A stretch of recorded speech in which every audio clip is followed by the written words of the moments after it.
Wishing everyone out there a financially prosperous 2023. My name is John Bowens, excited to be along for the journey with you as you plan for 2023 with respect to your retirement savings accounts. In today's session, we're going to be talking about some, we'll call them investor hacks for 2023. We'll talk about still the capability to contribute for 2022 up until the tax filing deadline. We'll also talk about spousal IRA contributions. A lot of folks aren't aware of the fact that a non-working spouse can still qualify. We'll talk about Roth conversions, so that is converting from pre-tax to post-tax. And then last but not least, we'll talk about the backdoor Roth contribution. There are so many Americans out there that I have worked with that have been told for years that they don't qualify for a Roth account. I'm going to share with you how you can take advantage of this using this backdoor technique. So let's get started.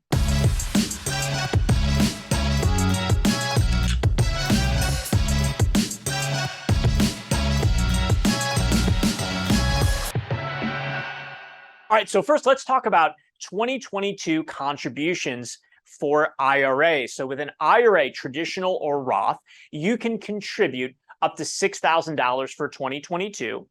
And then for 2023, that limit went up a little bit. You'll be able to make a base contribution of $6,500. Now that's for anyone that's under the age of 50. But see, if you're 50 or older, there's what's called a catch-up contribution. Now, right now it's fixed at $1,000 for 2022. So for 2022, you can contribute $6,000 base, $1,000 catch-up when you're 50 and over, which gets you a total of $7,000. For 2023, that's $6,500 plus $1,000 catch-up, which gets you $7,500. So conceivably, you can contribute now for both 2022 and 2023. That is providing that you didn't make your 2022 contribution already. You have until tax filing deadline. For this year, it's April 18th. Tuesday, April 18th is the tax filing deadline.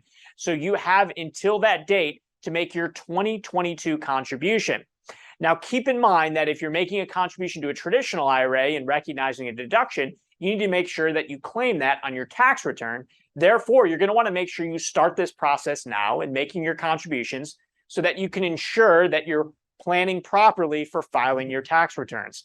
So in conclusion, if you haven't already, assuming you're eligible, you can contribute for 2022 and 2023, really all at the same time. So let's say you're 50 and over, you have your catch-up of $1,000, that gets you $7,000 for 2022, and then $7,500 for 2023, which gets you a total of $14,500. But now that leads us to the spousal IRA contribution. Now, a lot of folks have gone for years with thinking that their spouse, who's not working, therefore doesn't have earned income, doesn't qualify to open an IRA and fund an IRA. Well, see, what's interesting is as long as you're married filing jointly, your earned income can support your spouse's contribution. Now, it's going to be their own IRA, so an IRA is set up for them, and then you're making the contribution that's supported off of your earned income. Again, this is called the spousal IRA contribution. So I've worked with folks that will make their 2022 contribution and their 2023 contribution. Let's say somebody that's over the age of 50. So as we talked about, the combined amount there is going to be $14,500. And then for their spouse, another $14,500. So now we're talking about getting $29,000 into IRAs in just a short period of time. So for those of you that feel as if you're playing catch up, or if you have the discretionary capital, if it's just sitting in a savings account, for example, generating interest in which you're paying taxes on, then why not put it in an IRA where you're sheltered? In a Roth IRA, more specifically, it's after tax, so it's going to grow tax-free for the rest of your life. And then when you take the money out, of course, as long as you follow the rules, you don't pay taxes. So that now leads us to the specifics of the Roth IRA and the backdoor Roth contribution. So what is a backdoor Roth contribution? All a backdoor Roth contribution is where you first contribute to a traditional IRA and then you immediately convert over to the Roth IRA. So you put your $6,000 or your $6,500 for 2023, or again on the catch-up, you got $7,000, $7,500 respectively. You contribute that to the traditional and then you immediately convert it over to Roth. Now you're probably scratching your head and you're saying, well, wait a second, why would I need to do that? Well, see, if you make too much money These are called modified adjusted gross income limits. If you make too much money, you don't qualify to make a direct contribution to a Roth IRA. So what you have to do is first contribute to a traditional IRA and then immediately convert over to a Roth IRA, hence the backdoor Roth contribution. So how much is too much? For 2022, and these amounts change generally year over year. So in 2022, if you are single and you make between $129,000 modified adjusted gross income and $144,000 modified adjusted gross income, you only qualify for a partial contribution to a Roth IRA. Once you're over 144, you can't contribute at all.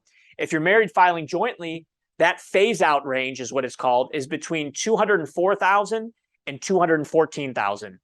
And then for 2023, if you're single, the phase out is between $138,000 modified adjusted gross income and $153,000. If you're married filing jointly, it's $218,000 to $228,000. So think in 2023, if you make over $228,000 married filing jointly, you're not going to be able to contribute directly to a Roth IRA. So what you do is first contribute to a traditional IRA, which does not have earned income limits, and then you immediately convert over to the Roth IRA. So that's the backdoor Roth IRA contribution. Also know that if you qualify and you have an employer, call it workplace retirement plan, like a 401k or a thrift savings plan, or maybe a 403b, oftentimes these plans have what is referred to as a Roth component, meaning you can put money in after tax, so you don't get a deduction now. It grows tax-free, and when you take the money out after 59 and a half, you don't pay any taxes. 401k contributions are significantly higher on an annual basis than IRA contributions. So for example, in 2023, if you're under the age of 50, you can contribute up to $22,500 into a 401k, whereas an IRA, you can only contribute $6,500.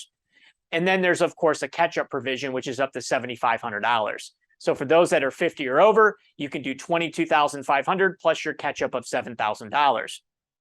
Now, with a 401k, providing that you have a Roth component, you could conceivably get that full $22,500 and your catch-up into the Roth bucket of the 401k. So more Roth dollars, more compounding interest in the absence of taxation. And of course, as we always talk about here at Equity Trust, not just investing in the public markets, but investing in alternative assets, investing in assets like real estate, private equity, hedge funds, oil and gas, cryptocurrency, gold and silver, and various other alternative assets that you could potentially take advantage of.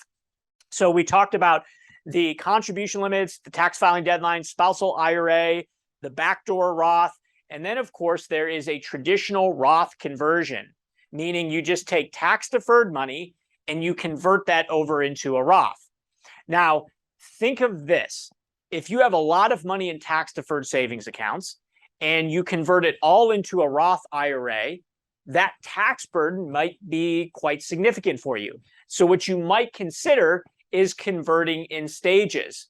So think of it using our seed and crop analogy. You have a basket of apples. It's a very large basket of apples. And if you convert that entire basket of apples into a Roth, there's going to be a larger percentage of that basket of apples that you're going to have to give to the IRS in the form of taxes. But what you could do is you can convert those apples over in chunks into the Roth basket, and you do that over time in order to spread out your tax burden over multiple years. So that's what's oftentimes referred to as converting in stages or converting in phases. So that is a Roth conversion where we're simply taking tax-deferred money and converting it over into a Roth. Now, I'm sure the questions are coming up in that there is a new piece of legislation that was recently passed called the Secure Act 2.0. We have a separate video all on the Secure Act 2.0 and how that impacts the catch-up contributions that we talked about, requirement of distributions, and there are several other provisions that we talk about in that video training, so you can check that out. And then last but not least, if you're someone that is interested in utilizing a self-directed IRA, whether it's to invest in real estate, private equity, hedge funds, various other types of alternative assets, please let us know here at Equity Trust. You're going to see a link that will give you access to a free one-on-one consultation with one of our IRA counselors, and they can help answer your questions and assist you with the account opening and funding process. So if you're ready to open up a self-directed IRA, make sure you hit the link, schedule a consultation, and we can help get you started with all the paperwork necessary in the process to establish and fund your self-directed IRA. I hope you enjoyed those investor hacks in today's show. Until the next program, as always, keep leveraging compounding interest in the absence of taxation.